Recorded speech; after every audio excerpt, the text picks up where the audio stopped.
Y hay otras actividades que aparecen en ese relatorio aún más alejadas de lo que queremos que suceda en las aulas. No hay duda de que las alumnas están desarrollando un fuerte sentido crítico porque están trabajando con los profesores orientadores sobre un marco referencial que les permite analizar eso con un cierto, por lo menos, tono crítico. Pero esto no es suficiente para su formación como profesoras que promuevan el aprendizaje de todos los alumnos. Habría que tratar de que, a pesar de que la profesora con la que trabajan no puede enseñarles a trabajar, como lo hace la profesora que cité en el relatorio de FACAT, las alumnas puedan apropiarse de la concepción didáctica que sustenta leer y escribir. Pensando en todo esto, me pregunté, este problema no me había saltado tan fuertemente antes, ¿cómo enfocar la pesquisa? Ustedes trabajaron en el encuentro anterior sobre cómo enfocar el análisis de registros de clase de situaciones que no son próximas a la concepción de leer y escribir.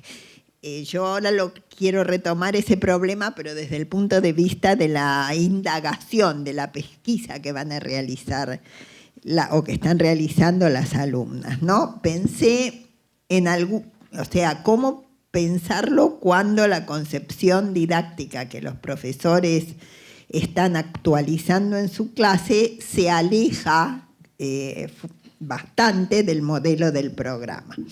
Yo pensé en algunas posibilidades, me parece que sería interesante discutirlas después. Una es hacer una indagación a través de entrevistas dirigidas a comprender por qué los docentes no aceptan o no asumen completamente la propuesta de leer y escribir. ¿En qué medida la conocen? ¿Qué le objetan? Hay una cita en uno de los relatorios de una profesora que dice: lo que yo hago está errado, pero da resultado. Cuando se hace alguna entrevista. Bueno, yo creo que uno podría ir tirando del ovillo, no sé cómo se dice, pero a partir de eso, bueno, ¿por qué está errado? Y si está errado, ¿por qué da resultado? O sea, como ir enfocando una conversación acerca de eso. Siempre en el tono de que las alumnas pesquisadoras están aprendiendo. Entonces necesitan entender el porqué de las cosas, ¿sí?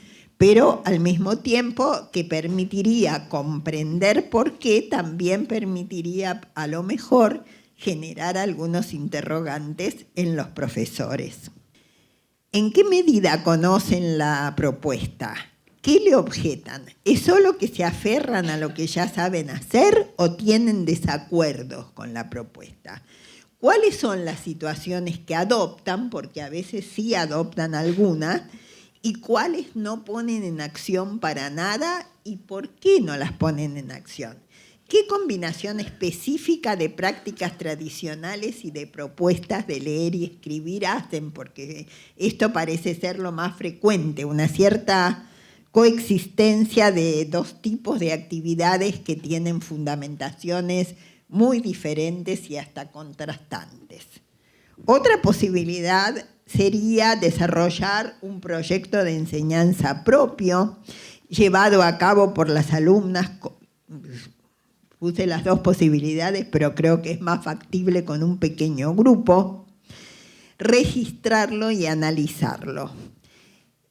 Me parece que esto, además de permitir que la alumna pesquisadora desarrolle ella un proyecto de enseñanza más acorde con la concepción didáctica del programa, quizás se podría mostrarle a la profesora regente que sus alumnos tienen conocimientos que ella no sospecha y que pueden realizar aprendizajes de los que ellas no los creían capaces. Digo esto porque tenemos bastante experiencia de hacer esto, de intervenir, de generar situaciones didácticas diferentes de las que la profesora hace habitualmente, y la profesora se sorprende porque los alumnos hacen y dicen cosas que ella jamás había escuchado, que ni supuesto que pudieran pensar.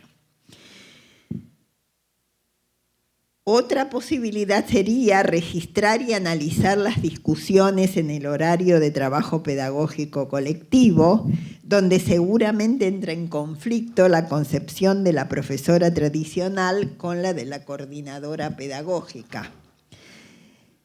Comparar los registros de alumnas que están en contextos didácticos diferentes y elaborar conclusiones acerca de la enseñanza en uno y en otro contexto. Analizar la enseñanza tal como tiene lugar en el contexto didáctico en el que se incluyen las alumnas, considerando las mezclas, las combinaciones de concepciones que pueden aparecer. Hago notar que el estudio de las discusiones en el horario de trabajo colectivo sería valiosa también cuando los profesores estén trabajando con profesoras comprometidas, cuando las alumnas estén trabajando con profesoras comprometidas en el programa, ya que las alumnas podrían asumir desde antes de ejercer como docentes que un espacio de discusión y de estudio es imprescindible para desarrollar la enseñanza, para tomar decisiones con otros, superando la soledad en la que suelen trabajar los docentes.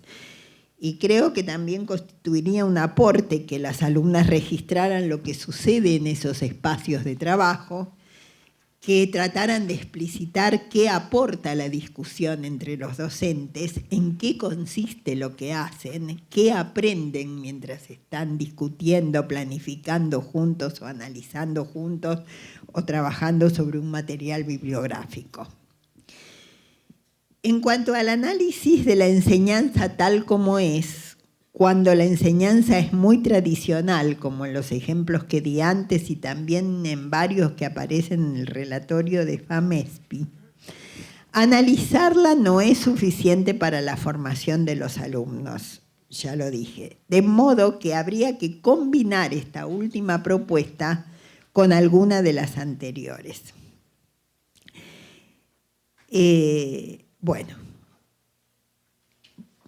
Por otra parte, aún en los casos en que las profesoras regentes están muy comprometidas con las propuestas de leer y escribir, puede suceder que encontremos filtraciones de costumbres didácticas muy instaladas en la escuela. Y analizar en forma compartida entre las alumnas la mayor o menor consistencia interna de las diferentes actividades e intervenciones desarrolladas por el docente en relación con un cierto tipo de situación puede ser muy productivo para el aprendizaje de las alumnas.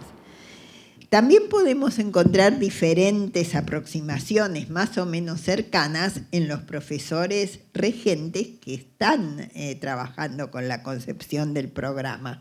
Por ejemplo, en el caso de FACAT, donde parece que se tiene la suerte de que los profesores regentes son próximos, se encuentran algunas situaciones de combinación, de híbridas, digamos. Eso empecé a verlo porque la profesora Luciana Leal transcribe algunas devolutivas que ella ha hecho a los registros de clase de sus alumnas y entonces hace observaciones como estas.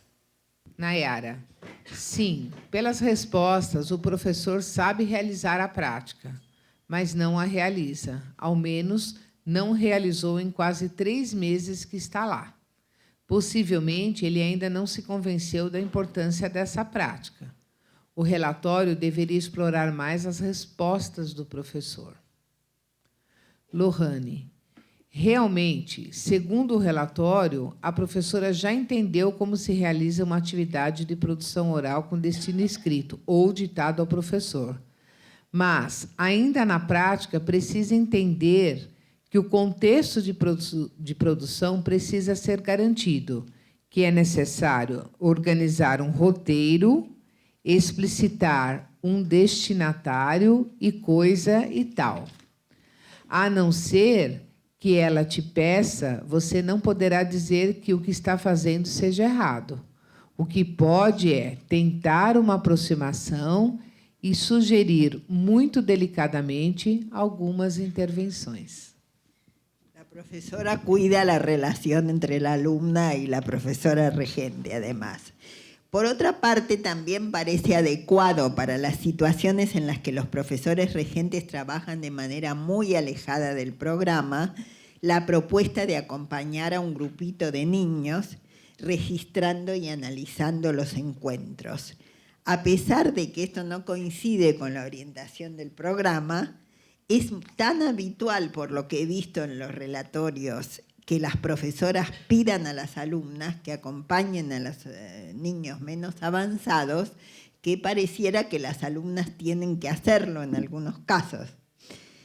Y si esto ocurre, es fundamental trabajar en el espacio de formación de tal modo que las alumnas se preparen fuertemente para abordar esa responsabilidad, que es lo más difícil. Por ejemplo, en el relatorio de FAMESP, algunas alumnas relatan: estou ajudando mais os alunos com hipótese pré-silábica. São 6. Faço tarefas que não fizeram em casa, dou reforço e outras atividades da rotina diária e ensino letra cursiva. Todos os dias, os alunos têm cópia. São sempre os mesmos que conseguem fazer a atividade por inteiro. Essa semana iniciei meu trabalho de alfabetização com alunos com dificuldade em relação à leitura e à escrita.